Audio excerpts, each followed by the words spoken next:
Governor Schwarzenegger, it's so great to have you here. Thank you. This is really a fun time. I'm just going to do a really brief introduction for someone who really does not need an introduction. A lot of the times we see, on Twitter especially, we see people using the word epic, and they really misuse it. And I think in the case of Governor Schwarzenegger, you could very legitimately use that word to describe his accomplishments and what he's done. And one of the things that's really, special about having you here with us today is that so your ability to think really, really big amidst very humble beginnings and surroundings is something that we're very inspired by, because we very much believe that the open exchange of information can have a really dramatic and positive impact in the world, and we want to facilitate that. We actually would like to have a real positive impact in the world, and you've already done that. So for us, this is special because it's an opportunity to really to pick your brain and to have access to your character and your leadership, and hopefully some of that will rub off here at Twitter, and will help us be even more successful. And we've got a bunch of questions streaming in from Twitter, but before I get to that, I just want to extend condolences from everyone here at Twitter to the First Lady and to your family. This morning on Twitter, there was such an outpouring for Senator Kennedy that we were overwhelmed. I mean, it was the #1 trend on Twitter. So obviously very beloved, and just wanted to extend those condolences to you. Well, thank you. And with that, if we can maybe just start chatting. I don't know if Ev, if you have any questions of your own. Or... Well, one question just that someone posted via Twitter, and there's many, many more, is about, you're known as the people's governor, and obviously it's very in line with our mission of the democratization of publishing and information. And so how does Twitter help you in your mission of being the people's governor? Well, first of all, let me just pick up on what you said about Teddy, Uncle Teddy. I think that it was obviously very sad that he had brain cancer in the first place, and that he passed away because even though we didn't always look, kind of politically in the same direction and felt the same way, different philosophies, but nevertheless he was extraordinary leader.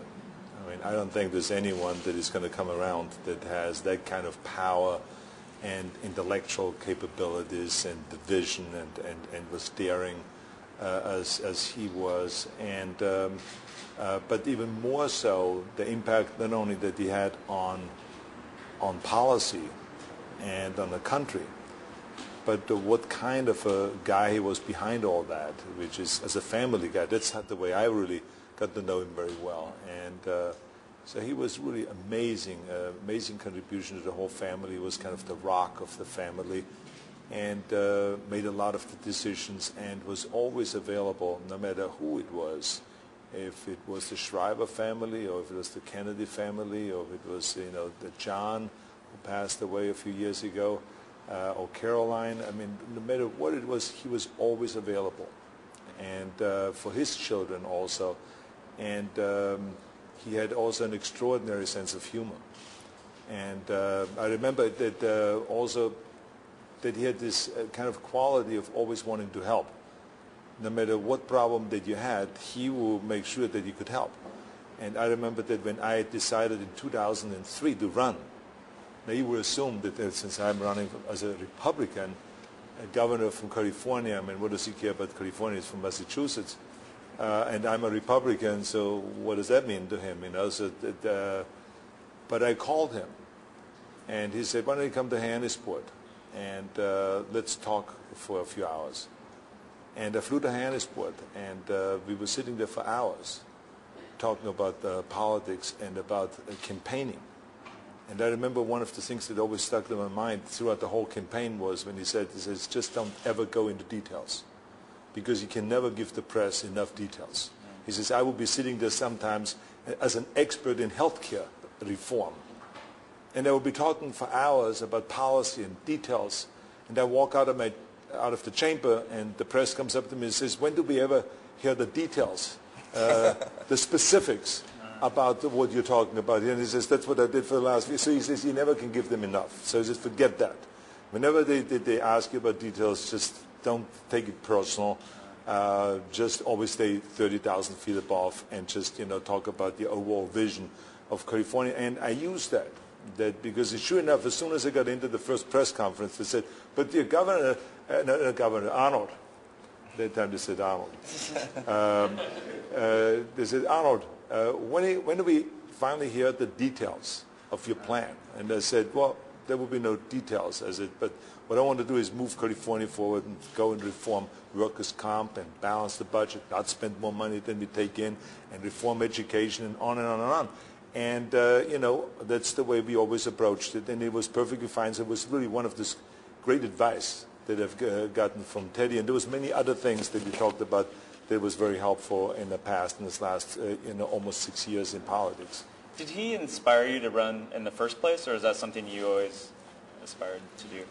I think that inevitably being around the families, the various different families, had something to do with me getting inspired.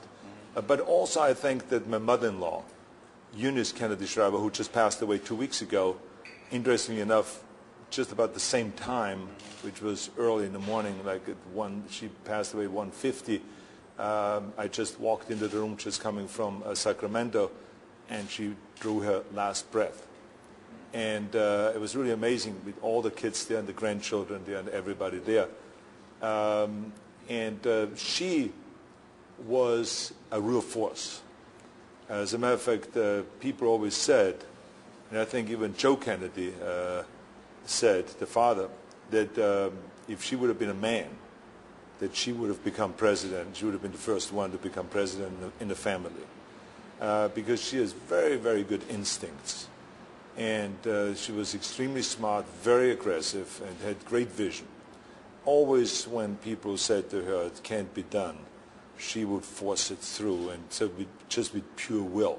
I mean, think about in the early 60s, talking about taking people with mental disabilities or that they're intellectually challenged, or they called them mentally handicapped then, to take them out of the institutions and to create sports competitions for them and to get them jobs and to let them live wherever they want and let them get married, have health care, dental care, all of those kind of things, equal rights, inclusion, and not to be prejudiced towards people that have disabilities.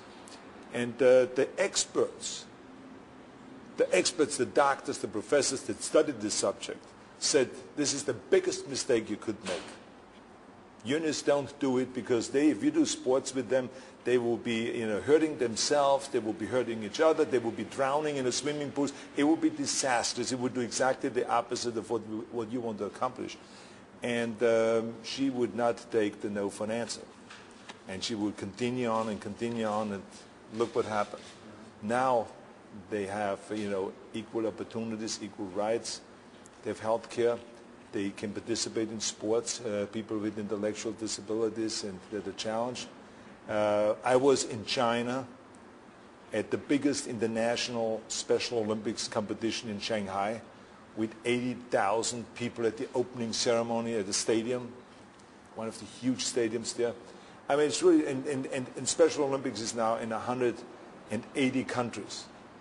There's no one that I know in the political arena that had that kind of influence worldwide. Even someone that was elected, if it's a senator, congressman, or president of the United States, that had that kind of an impact in 180 countries than Eunice Kennedy Shriver had. And so she was a real force. So she actually inspired me to get involved in Special Olympics.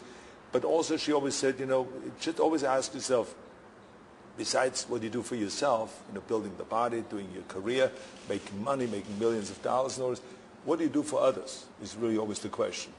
And so I think that's very inspirational. That's why I got involved in after-school programs, and that's why I wanted to be the chairman of the President's Council on Fitness, to travel around America through all 50 states to promote health and fitness and to tell kids to stay away from drugs, from gangs and violence and all of those things. So she really got me inspired to be of service and to give something back. And so, of course, being governor it's the ultimate of giving back. I mean, I can't go for any higher office because of the Constitution, but this is the ultimate. For me, and so it's a really great honor for me to have this position. And Eunice was, I think, largely also responsible for that to get me motivated and to go in that direction. That's really inspiring to hear for us too, because one of the things we're struggling. Twitter is a 2-year-old company. We have a big spotlight on us, and we want to make sure that we don't, grow up the wrong way because of the spotlight. And one of the things we're striving to do is to put a lot of attention on what our culture is, and to your point, to how we can give back, and to build that in very early rather than waiting until we're successful and then tack it on. So one of the things we've realized, one of the things Twitter has sort of taught us, is that we've created this technology, and it's not about a triumph of technology, it's about a triumph of humanity, because people are using the technology in very interesting, innovative ways to help one another. So how do we actually promote that more and more, and put out the message that this is what Twitter is for, and we've seen a lot of charity campaigns self-organize and emerge on Twitter. So that's something we want to build into the cultures, this idea of what can we do to give back from the beginning. So. Is there something that you would want companies like ours thinking about, other than our success is good for the state if we make money and employ people? And do you think is our role to think bigger than that, and how we can address some of the issues of bigger societal issues? Well, I think that the social networking, I think, is something that you have brought to the ultimate level. I mean, I just see that if I think about that as someone that is into public service, being governor. It doesn't matter if you're governor, senator, or if you're on a local level, but you always, try to reach out and be in touch with the people, because you need to know always what is their feeling, and it changes so quickly. As a matter of fact, it changes so quickly that you can have one day, you can go out and give someone the mission of, going to do polls, and to go and get you the poll numbers on what do people want to see when it comes to the budget. Do they want to have more cuts? Do they want to raise taxes? Do they want to go and borrow money? Do they want to push the problem into the future? Which way should you go? Well, by the time the numbers come back 2 weeks later and someone sits down with you and shows you on the screen and the whole things, the numbers, the charts and all of those things, this could be already outdated. It could be already there on to something else because some event took place in the meantime that it made them change their mind. We see that more and more now with healthcare reform, that what was, just a few months ago a huge thing, and why President Obama was elected, all of a sudden now the screaming matches out there and the shouting matches, and everyone thinks this is the end of the world if they do healthcare reform. So all of a sudden things have changed. And so I think that with Twitter, you get an immediate response. And that's the big advantage. Like, for instance, we used to do, still do, town hall meetings to get a feeling, to talk to the people, to have 100 people invited from some community, to talk to them and to hear from them what their concerns are. And you can read it, you can also feel it when they ask questions. But with Twitter, you don't have just 100 people in front of you. You have an endless amount. We don't even know. I mean, I don't even know how many potentially can go on and start, communicating back to you immediately. Yeah. So that is tremendous power and insight if you're really interested in knowing what they want rather than what you want for your political career or something like that. And I'm always interested in what the people want. Even in bodybuilding, I remember I was always interested in what is it that people want. And that's how I got the idea of doing pumping iron and all of this. And to talk more and more about not how to build a 20-inch bicep, but how do you use weight training as a means for hundreds of different things.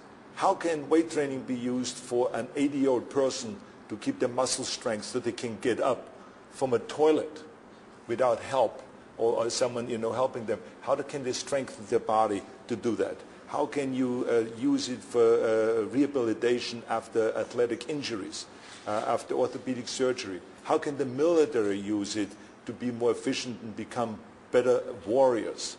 How can the fire department use it so that women can go and pass the physical tests so they can become members of the fire department through weight training and building their bodies and all of those things. So now, because of that, we have popularized weight training so that it is literally everywhere. There's no hotel you check into anymore that doesn't have a weight room. Every military place has hundreds of life cycles and weights. I mean, I went to Iraq and to Kuwait and I trained with the soldiers there and with the airmen and all of this, great women and men. And they have the most sophisticated weight rooms there. The fire departments, the police department, the YMCAs, the Olympic training center, football stadiums underneath have the training centers, the weight rooms. So it's all because we opened it up that weight training is not just to get a big bicep and a big barrel chest and huge thighs and to squat 1,000 pounds, but it is also as a means to an end for so many other things. And so this is information I got from people.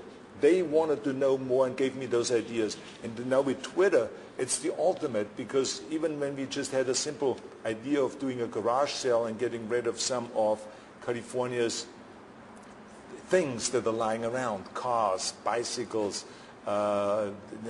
computers and so on, those are ideas that came largely from people that were responding back to us on Twitter and telling us different ideas. Why don't you assign the visors in the cars? Why don't you assign the motorcycle, the CHP motorcycles? You can get more money for it and so on. So these are all ideas that come from people. So I think that's great. And then if you go to really the other extreme, which is go to Iran, when they had the elections. I mean, all of a sudden, people couldn't communicate with each other. Well, did they use Twitter? And that's what created the big protests and really where people could communicate. And they knew that there were so many more out there, not just them feeling hostile towards the government and towards the system and cheating on the elections and on and on and on. But there were so many others. So let's get together. And they met and they were huge. And they could create an organization.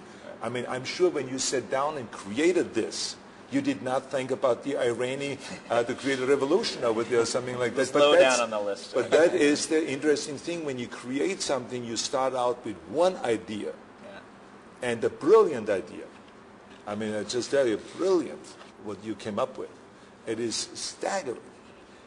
But there's things that will happen now that the way it would expand that you have never even dreamed of. Right. And that's why I think it's very wise to say, okay, let's not have this whole thing go totally out of control, and let us have control over it, and let us have a little bit, show a direction of where we want to go and take this whole thing and how should people use it. Yeah, that being said, we do very much believe that listening to people, as you say, is one of the ways we've taken Twitter forward and developed new features and things that the users of the service have shown us what it needs to be. They've told us. They've actually started creating their own features, and then we've just made them real. Right. So, to your point, we've definitely done that. But now I realize we need a weight room. We got to get a weight room in here. Exactly. We don't have a weight room. Now you are bicycling, right? Who's bicycling? I'm running. We have a lot of runners here. Oh, you're running. Yeah. Okay, because there's some bicycles around here. here. So you're pumping on, and you're doing running. running. A lot of running going on here. Running, exactly. But we need to. Need some weights. You need the weights here, exactly. to do the pump and run, which is part of the Arnold's classic fitness weekend when That's what we got to do. which is always the first week in March in Columbus, Ohio, which is like 160, 180,000 people coming through. First it started out as the Arnold's Classic Bodybuilding Championship. Then we added women's competitions and powerlifting and weightlifting and arm wrestling. And now it's this huge fitness weekend with 50 different sports there, 12 Olympic sports, gymnastics, boxing, and martial arts and all this stuff. And one of the competitions we have is the pump and run, where people have to use their own body weight as a bench press. So if, let's say, you weigh 150 pounds, you get 150 pounds on a bench, and then how many times do you press your own body weight? And then so you get points for that, and you get points for running also, which is a fun thing. So it's strength and endurance also. And so you run. I'm running. You run. He's more. You run what, around 10 miles a day? Yeah, about 10 miles. Some of these guys run the. We have guys here who at 12 o'clock at night have decided where's Doug and Kevin. They've decided to run a marathon around the city, and they're twittering while they. Kevin do it. right here is an ultra marathon runner. Oh, that's Kevin's nice. run 100. Oh, Doug beside him is. Right. They do spontaneous marathons. We're not. In We're the not middle quite of the there. night. Yeah. Yeah. It's not 27 miles or 26 miles spontaneously running. Okay. Yeah. I got it. It's like lifting 600 pounds spontaneously. Very nice. So you do it every day? We try to. I mean, we also have a run we do weekly as a group. We call it right now it's called the San Francisco Tech Run. And we invite other companies to join us and just run down the Embarcadero, along the Embarcadero and back. Yeah. And it's community building as well as for fitness. Yeah, no, it's good actually. While you do that, you can inspire other people to go running at that time, which is terrific, because that's the most difficult thing I think for people is to find that time to do your exercise. Because as soon as you get into the 7, 8 o'clock, then everyone wants to take the time from you. If you have a family, the kids sure are more important than your wife or husband, your spouse. You have to make plans for the day and so on. At night when you come home, it's the same thing. You can't do it. You can't say, okay, I was gone for 8, 10 hours, and now my exercise is more important than my kids. So you got to get it in before anyone gets up in the morning or after everyone is asleep. That's the only shot you have. So I think when you say midnight, I totally get it. That this is the best time when you can go out and no one says, why would you do that? I mean, what about the kids? Or what about me? Well, you still get that from your wife. My wife just... But I think it's good. Then you did a great thing that when your baby was born, right? Yeah, I was going to say... Twittering. You get all this information moment by moment, the play-by-play kind of a thing. Yeah, a bunch of people had done that before, but my wife was Twittering some while she was in labor. It was just 2 weeks ago, and speaking of which, I haven't gotten back to the gym since the kid came, so I have to figure out my new schedule. But midnight. Midnight, yeah. Yeah, but they screamed the loudest. Speaking of kids, actually, I was reading something the other day about how physical education is one of the things that a lot of schools have cut. What's the status of that now in California? And is that suffering? I know you're spending a lot of time thinking about how we improve that education in general. Yeah, well, that was what I did when I was the chairman of the President's Council on Fitness, go around and inspire schools and states not to lay off physical education teachers. But of course it's easier said than done, because when you have a budget crunch and you cut across the board, then the first thing that goes is arts classes and physical education. Left Behind was causing that to happen as well, wasn't it? Well, yeah, but I mean the thing is the trick always is for a school, how do you go and replace the physical education teacher with someone that is willing to volunteer and come in, like the YMCA and the YWCA. They have endless amount of physical education teachers and experts that can go into schools and run those classes and run kids around and jog with them and to do jumping jacks and sit-ups and all of those to get kids physically active every day, which is very important. But then there's the union problems, because then some unions feel that you're replacing actual teachers with volunteers, and that's not fair. But sometimes that's what you have to do when you have a lack of money. Like we have cut, more than $10 billion from our education system because we fell short $30 billion with our revenues, and so we had to cut in healthcare, in-home services, healthy families, and in education, higher education, in all of those different areas, sometimes painful cuts that you normally don't want to make. But when you don't have the money, what are you going to do? We raised taxes, as a matter of fact, in February, $12.5 billion just to help the situation, but that didn't go over very well because people don't like to pay more taxes.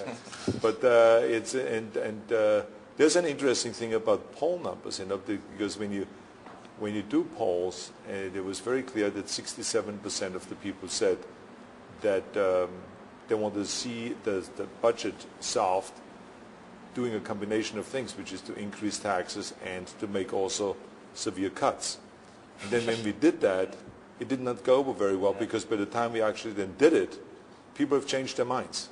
And so that something like Twitter will eliminate that problem. You can literally go and before you make the final decision, go and ask people and run that question by people, and you will get then an answer. You always get the same answer?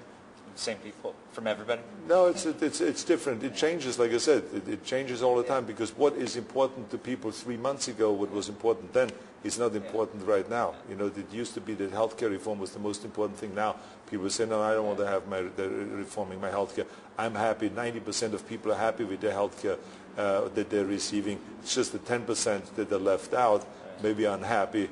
Well, actually, it's 5% that really that are left out. But I mean, let's say 10% for the argument's sake. Then why don't we just work on those and don't reform the whole system? So people's minds change about those things all the time. So it's good to ask them for their opinion. As a matter of fact, right now we are doing water infrastructure, as you know, to try to provide water for 38 million people. And for the last 3 decades, the geniuses all have been debating over that.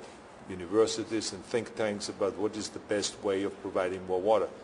Is it fixing the delta? Is it building a canal? Is it building more dams? Is it just through conservation? Is it a combination of all of those things and so on? So that negotiation will be going on very soon. And we have been negotiating in the past, but that legislation will come down to my desk very soon. So it will be good again for people to participate in that debate. What is their thinking of it, of all of those various different options that are available? To participate and to let us know. Because it could be someone is out there, as always is, that is not known as the expert in water, but comes up with a great idea. And we like to hear from those people and get their input. Right on. Rain. More rain. Exactly. Do you know that there was, do you want to hear something really wild? I was talking one time at a forum. It was a town hall meeting. We talked about water infrastructure, and then all of a sudden someone stood up and they said, why don't you ever use the system that you use in Russia in the 80s before they launched the missile? They always moved the clouds away and moved the clouds around. I said, well, what are you talking about? So why they use this iodine that they shoot into the clouds and some magnetic thing, and that's how they can move clouds around and make the clouds by command rain. Sounds like something from one of your movies. So it was science fiction. But then later on I checked it out, and there was such a thing, and they're trying it out in Australia right now, and if it works over there, we should try it over here too. Because we have always clouds out in the ocean, and you can, I think, up to 100 or 200 miles, you can move them. And if there's so we are studying this whole thing now, and we let Australia, for Southern Australia, experiment with that. But it's an idea that comes from just a stranger that you've never heard of before, and people come up with all kinds of great ideas. A lot of smart people out there. Yeah. So I heard we need to wrap up pretty soon. Speaking of strangers, maybe we have a time for a question, either from here or from Twitter, if no one wants to go to the Twitters. What do we got? Why can't other governors be this awesome? That's not really a question. That's why they call me the one and only. Still crushing your enemies?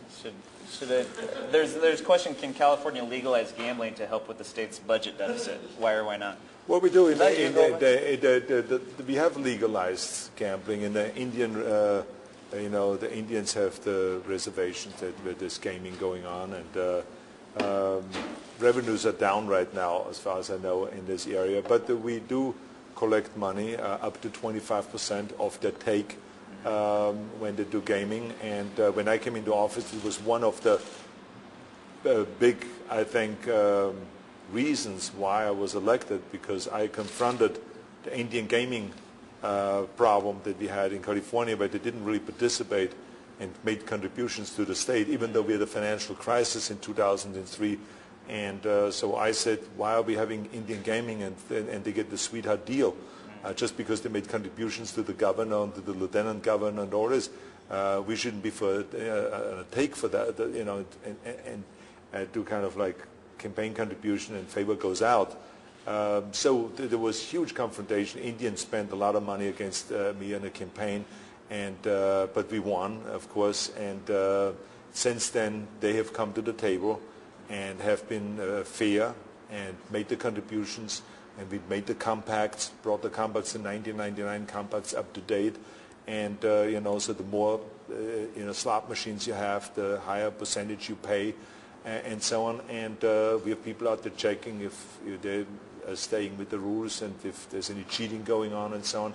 And so we have really put a good system into place where we make now hundreds of millions of dollars every year from the Indian gaming. Twitter, he's way ahead of you. Yeah, exactly. And you get tougher than that. So but I think that the key thing now for California is how do we live within our means? And how can the legislators also be responsible? Because right now we have, as you know, in our budget we have $1.2 billion in cuts in prisons. That has become the biggest debate now because they don't have the guts to go in there and to create the prison reform that they have been talking about for 2 decades, which we need to reduce the amount of inmates in there, not to send them on the streets. Of course, no one should be on the streets. We want to keep the streets safe. But they don't have the guts to now make those decisions because they're more worried about the safe seats rather than the safe streets. And so we are now putting the pressure on them to go. And I'm talking about the Assembly, because the Senate, under the leadership of Senator Steinberg, have made great decisions, and they passed the legislation to create those kind of cuts and to create safer streets and to have a limited amount of people for each parole officers and so on. But the Assembly still has a big problem with that, and so we are pushing them to come to a conclusion and to vote for those reforms. What if we released them but made them check in via Twitter a couple times a day, and the parole officers just followed them there? Yeah. You never want to release anyone because of financial problems or because of you're running out of space. I think that the key thing is to release them to go to outside the state prisons. We have over 8,000 inmates in prisons outside the state because there's states that have extra space available. And it's important for us to fill that space. It's cheaper to keep them there. Number 2, if we can send them back, if they're illegal aliens that are in prisons, we can send them back to their country and serve there the rest of the sentence. Or if it is some of the inmates have a few more months left from their, let's say, 10-year sentence, then you can put a GPS bracelet on them and put them under house arrest. So all of those kind of things save you money. And I think it is as important to go and to cut the budget for prisons as much as we cut the budget for schools. And that's what I always complain about, the Assembly legislators. For them it was easy to go and make the $10 billion cut in education, but it is impossible for them to make the $1 billion cut on heavy criminals and on our prison system. So I hope that they go there. Wow. All right. Well, I think that's it. Good. Well, thanks very much. It's great to talk to you guys. Thank you.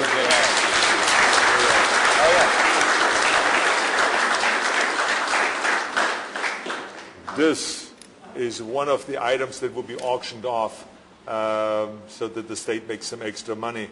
And again, one of the Twitters gave me the suggestion that instead of just selling a bike or selling a car, why don't I sign it, and therefore the value will go up. As a matter of fact, down in Pebble Beach, at that big car show they had down there, we auctioned off for the inner city, for the after-school programs, one of my leather jackets. This is the red leather jacket that I wear sometimes with the governor's seal on it. It auctioned off for $30,000. Nice. Because it had my signature on it, and it was the governor's jacket. So I'm going to put my signature on this here, and maybe on the seat, there will be one down very quickly, huh? Depending on what someone's body weight is. Okay, let me just maybe sign it right on top here. Also, we have a couple gifts for you. And are we supposed to sign this? All right, good. Here's pen. Thank you very much. Thank you. So we have a Twitter shirt that I think may fit terrific. the First Lady better than you, perhaps. And then there's this, too.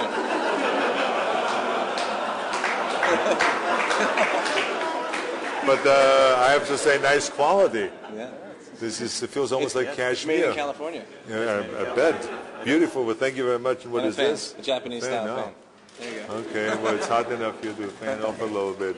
Thank you very much. This is obviously that's not over $300 because it's a gift limit. It's not over 3. Okay, no. because this looks very expensive. Yes, that was made by our partners in Japan, Yeah, yeah. where Twitter is big, and I hear you are as well. So, Absolutely. Yes. And a couple of love books Twitter. too. One of them is just a book of funny tweets. Okay. You can have a laugh. One of yours might be in there. Very good. It might be in there. Who knows? Okay, good. There you go. Well, thank you very much. Nice gifts. You see, I knew I'm going to get something out of this whole session. Thank you very much. Thank you.